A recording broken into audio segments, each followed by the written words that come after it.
안녕하세요. 30대 초반의 여성입니다. 제 사연을 비유하자면 구정물에 발목까지 담궜다가 놀라서 뛰쳐나왔다고 표현할 수 있겠습니다. 어이없고 황당한 모녀 때문에 제 인생까지 골로 갈 뻔했다가 겨우 탈출한 이야기를 풀어볼게요. 저와 남편은 회사 동료의 소개로 만났습니다. 1년 정도 사귀고 나서 자연스럽게 결혼까지 골인한 경우입니다. 남편은 유흥을 좋아하지도 않고 그렇다고 여자를 밝히는 스타일도 아니에요. 사귀는 동안 서로 언성을 높이는 일도 없었고요. 결혼 이야기가 본격적으로 오가기 전에 재산이나 그런 건 정확히 몰랐지만 어느 정도 하고 다니는 걸 보면 짐작은 할 수 있잖아요. 서울에서 살면서 멀끔한 차림새를 하고 다녔고 제 생일 때는 분위기 좋은 곳에서 식사와 목걸이를 줄 정도의 센스도 있었기에 솔직한 말로 아주 없는 사람은 아니구나 싶었지요. 무엇보다 결혼을 약속할 때만 해도 남편과 저는 서로 참 좋아하는 사이였어요. 그래서 남편의 청혼을 기쁘게 받아들일 수 있었고요. 결혼 이야기가 나오고서야 시아버지는 오래전에 돌아가셨다는 걸 들었습니다. 지금은 시어머니와 남편, 그리고 6살짜리 애를 혼자 키우고 있는 나이 어린 신우와 함께 살고 있다더군요. 신우는 남편과 6살 차이였고 아이는 19살에 가졌다고 했습니다. 가출했다가 임신한 채로 돌아왔다며 애 아빠가 누군지 본인도 모른다고 하여 찾을 수도 없었대요. 바른생활 사나이 같은 남편에게 이 정도의 대형 사고를 친 여동생이 있다는 점이 좀 충격이긴 했지만 제가 신우랑 결혼하는 것도 아니고 신우가 아이가 있다는 이유만으로 결혼을 엎어야겠다는 생각은 하지 않았습니다. 적어도 제 남편은 정상이었으니까요. 시아버지가 안 계시니까 양가 어머님만 모시고 식사 함께 하는 걸로 상견례를 대신하게 되었습니다. 저희 친정 부모님 나름의 배려셨어요. 그런데 그 자리에 신우가 따라 나올 줄은 몰랐습니다. 신우가 나올 줄 알았으면 저희도 그냥 친정아버지까지 모시고 상견례를 할 걸 싶더군요. 아무튼 상견례 자리에 나온 신우는 시어머니가 하셔야 하는 이야기까지 자기가 나서서 하고 있었습니다. 누가 보면 신우가 저를 며느리로 보는 줄 알 정도였어요. 집은 어떻게 할 거냐, 혼수랑 예단은 어떻게 할 거냐, 어찌나 꼬치꼬치 따지던지 어이가 다 없더군요. 결혼도 안 해본 한참 어린 신우가 너무 나대니 솔직히 꼴싸나왔습니다. 거기다 신우 애가 얼마나 정신사납게 돌아다니는지 행여 넘어지진 않을까 신경이 쓰여 죽겠더라고요. 그때 결국 저희 친정어머니께서 시어머니께 부모하고 당사자들끼리만 대화를 하는 게 좋겠다고 다시 자리를 잡자고 하시더군요. 그제서야 남편이 신우에게 그만 좀 나대라고 화를 냈습니다. 시어머니도 신우에게 밖에서 기다리던지 조용히 하던지 하라고 한 말씀 하셨고요. 그러자 신우는 자기가 틀린 말 한 것도 없는데라며 궁시렁거리더니 애를 데리고 휙 나가버리더군요. 그제서야 자리가 조용해지고 정신이 맑아지는 기분이었습니다. 또한 남편과 시어머니의 반응을 봤을 때 신우가 설치기는 해도 모든 일을 좌지우지하지는 못하는구나 싶어서 다행이다 싶었고요. 시어머니의 말씀에 의하면 돈이 여기저기 묶여 있어서 한 번에는 못 준다며 저희 쪽에서 먼저 1억을 해올 수 있냐고 물었습니다. 당신들은 5천의 자동차와 혼수를 해오겠다면서요. 언뜻 계산해봤을 때 혼수와 자동차만 해도 어차피 5천은 넘겠다 싶었고 그럼 거의 반반 결혼이 되겠다 싶었습니다. 그래서 그렇게 하는 쪽으로 이야기가 되었어요. 집은 최대한 양가에서 도와준 범위 내에서 준비하기로 했습니다. 저와 남편이 각자 모아둔 돈은 각자 알아서 관리하기로 했고요. 결혼식 비용은 손님들이 주실 축의금으로 대부분 충당이 가능할 것 같았고 부족한 부분 역시 반반 부담하기로 했습니다. 모든 것이 매끄럽고 원만하게 흘러가서 결혼 후 제 앞날도 순탄하기만 할 줄 알았습니다. 그런데 인생은 정말이지 예측 불가였어요. 신우는 계속해서 저희 결혼식장에서 자기 애를 화동으로 세우라고 고집을 피웠습니다. 하지만 상견례 때 정신사납게 뛰어다니는 걸 봐서인지 정말 내키지 않더라고요. 남편에게 신우 좀 말려보라고 했지만 지난번과 달리 남편은 그냥 한 번 시켜주고 평생 생색내면 되지 않겠냐는 식이더라고요. 거절할 이유도 마땅치 않고 애한테 좋은 추억이라도 만들어주자는 말에 결국 알겠다 승낙을 했습니다. 하지만 결혼식 당일날 저는 기절하는 줄 알았습니다. 하동이 하얀색 원피스 입는 거야 그렇다 치지만 신우가 하얀색 원피스를 입고 올 줄은 몰랐어요. 원피스도 보통 원피스가 아닌 무슨 영화배우들이 시상식 때나 입을 법한 드레스를 입고 왔더라고요. 하객들도 웅성거리고 저도 너무 열받아서 신우에게 이게 지금 무슨 짓이냐고 따졌습니다. 그러자 신우가 한다는 말이 자기는 결혼식에 가본 적이 없어서 이런 걸 입으면 안 되는지 몰랐다는 거예요. 제가 그럼 인터넷이라도 찾아보던가 우리한테 물어라도 봤어야지 이게 뭐냐고. 오빠 결혼식에 그런 걸 입고 오는 사람이 어딨냐고 빨리 가서 갈아입으라고 화를 냈습니다. 그러자 시어머니는 저더러 윗사람 행세하는 거냐고 예쁘기만 한데 왜 그러냐고 저한테 뭐라고 하시더라고요. 그러자 저희 친정부모님도 시어머니에게 왜 저한테 뭐라고 하시는 거냐며 딸간수나 똑바로 하시라고 사부치셨어요. 서로 감정이 격해지다 보니까 하객들도 눈치를 챈 건지 웅성거리기 시작했습니다. 사실 이미 신우가 그딴 걸 입고 왔을 때부터 수군거리는 소리가 들려왔지만 애써 무시하고 있었는데 진짜 화가 머리끝까지 나서 표정 관리가 안 되더라고요. 남편은 일단 양쪽 다 좀만 참으라며 신우한테 결혼식 끝나는 대로 저에게 정식으로 사과하라고 했습니다. 저는 신우한테 도저히 안 되겠다고 그냥 애 데리고 집에 가라 했습니다. 그러자 신우는 눈을 치켜뜨고는 우리 오빠 결혼식인데 네가 뭔데 가라 마라 하냐고 난리더군요. 그래서 제가 남편에게 그냥 이 결혼식 하지 말자고 했습니다. 시어머니는 뭐 이런 경우가 다 있냐며 그러면 결혼식 비용은 저더러 다 내랍니다. 자기 하객들한테도 사과하고요. 아주 막무가내도 이런 막무가내가 없더군요. 친정아버지가 경우가 너무 없으신 거 아니냐 하니까 남편 없는 여자는 서러워서 살겠냐면 나오지도 않는 눈물을 쥐어짜더군요. 정말 이 결혼 엎어버려야겠다 생각하고 있는데 남편이 신우의 뺨을 때렸습니다. 너 때문에 이게 지금 무슨 꼴이냐고요. 그러자 신우가 벌개진 볼을 부여잡고는 엉엉 울더라고요. 남편은 조용히 식장 구석에서 식이라도 구경하고 가던지 아니면 당장 집에 가라고 화를 냈습니다. 시어머니는 아무리 그래도 그렇지 동생 뺨을 때리냐며 남편에게 신우가 가면 당신도 가시겠다고 하더군요. 그러자 남편이 그러신다면 어쩔 수 없다고 조심히 가시라며 등을 보였습니다. 이런 남편을 보고 있으니 저도 마음이 좀 누그러졌고 친정부모님의 화도 조금 진정이 되신 눈치였어요. 결국 남편 말대로 신우가 맨 끝자리에 앉고 사진 찍을 땐 빠지는 걸로 결정이 났습니다. 문제는 화동의 엄마인 신우가 맨 뒤에 있으니까 애가 앞으로 오질 않는 거예요. 한 걸음 걷고 지 엄마 쳐다보느라 뒤돌아보고 또 한 걸음 걷고 뒤돌고 아주 미치겠더군요. 거기다 신우는 일어나서 핸드폰으로 동영상을 찍고 있으니 모든 하객들 시선이 또 그쪽으로 향했어요. 그렇게 화동인 시조카가 저희한테까지 오는데 천년만년은 걸린 것 같습니다. 완벽하진 않아도 저 나름대로 꿈꾸던 결혼식이 있었는데 하나부터 열까지 마음에 드는 게 없어서 너무 속상했어요. 게다가 식을 마치고 사진을 찍으려니까 신우가 아무 일도 없었다는 듯이 시조카 손을 잡고는 앞으로 스물스물 나오더라고요.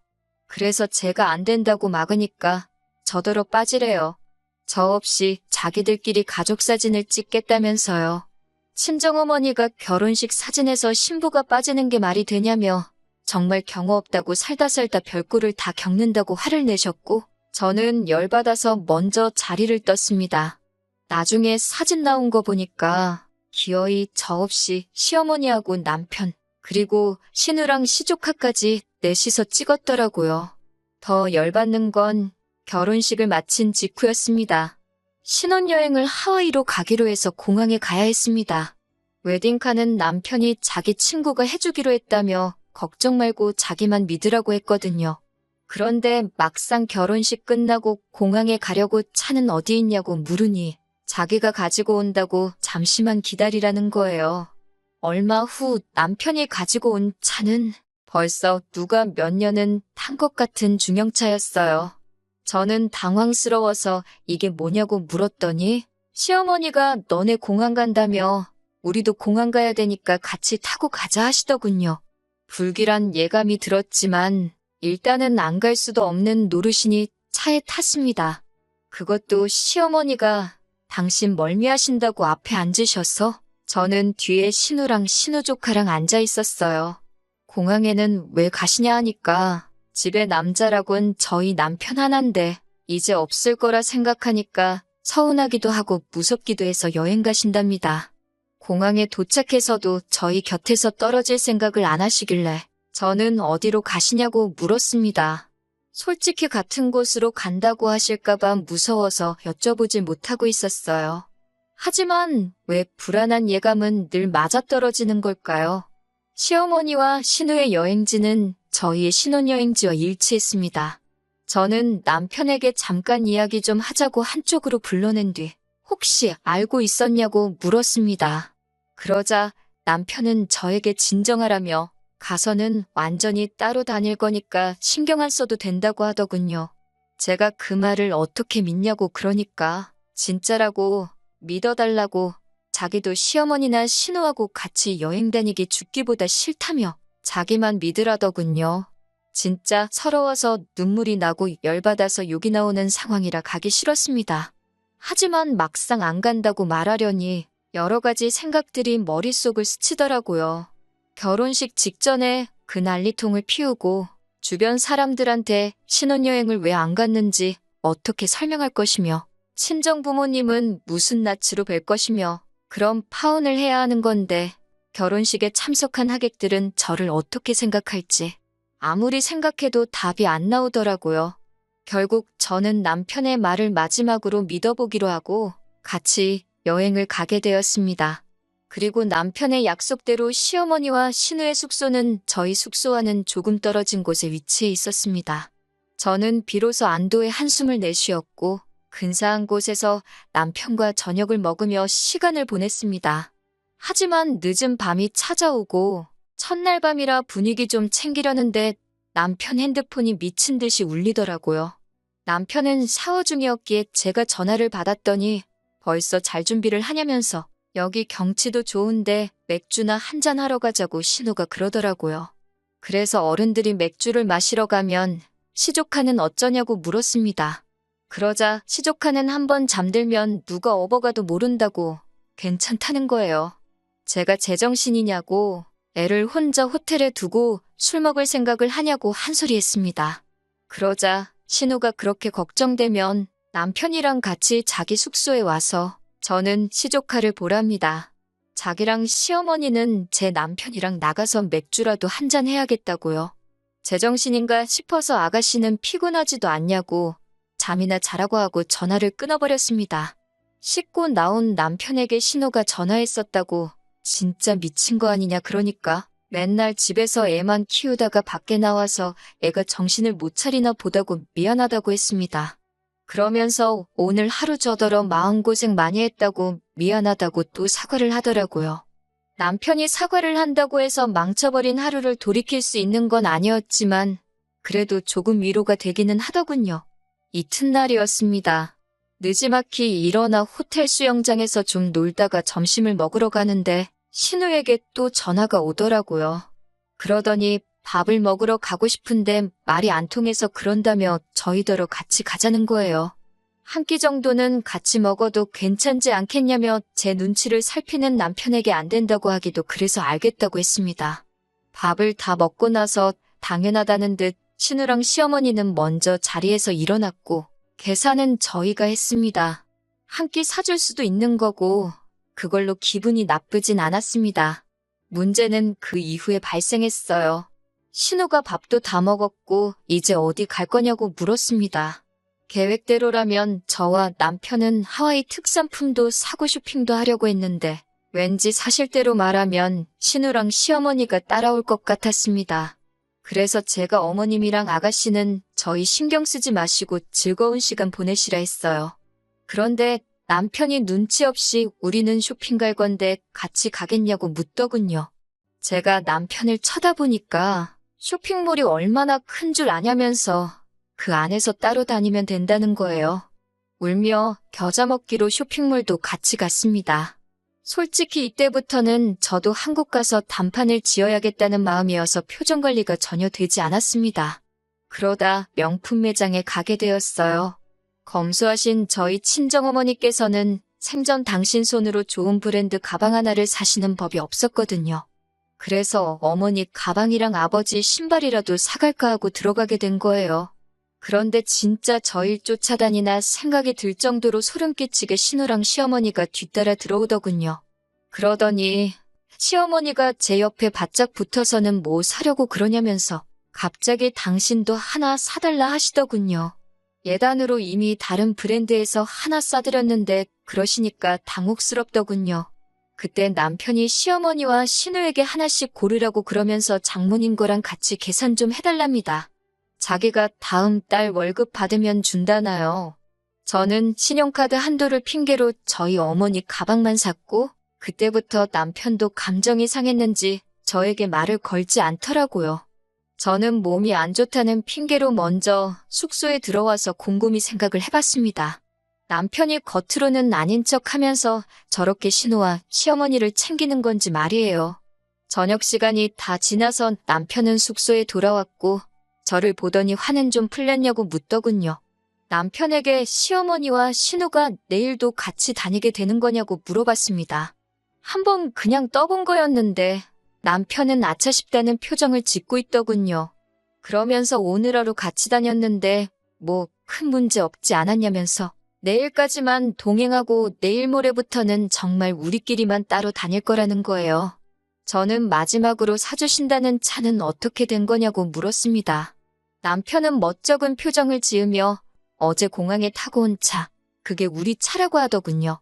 해주신다는 5천도 신혼여행 다녀오면 주신대서 집 계약도 미루고 있었는데 뭐 하나 약속한 대로 된 게 없더군요. 저는 남편에게 그냥 이쯤에서 헤어지자고 했습니다. 결혼 잘못한 것 같다고요. 결혼식장에서 신우가 한 진상짓부터 여기까지 따라와 신혼여행을 망쳐버린 당신 식구들하고 평생 부대끼며 살 자신이 없다 했습니다. 남편은 정말 딱 내일까지만 같이 다닐 계획이었다면서 시어머니도 신우도 남편도 없이 불쌍하게 살았기에 자기가 거절을 못해다며 조금만 이해해주면 안 되냐고 그러더군요.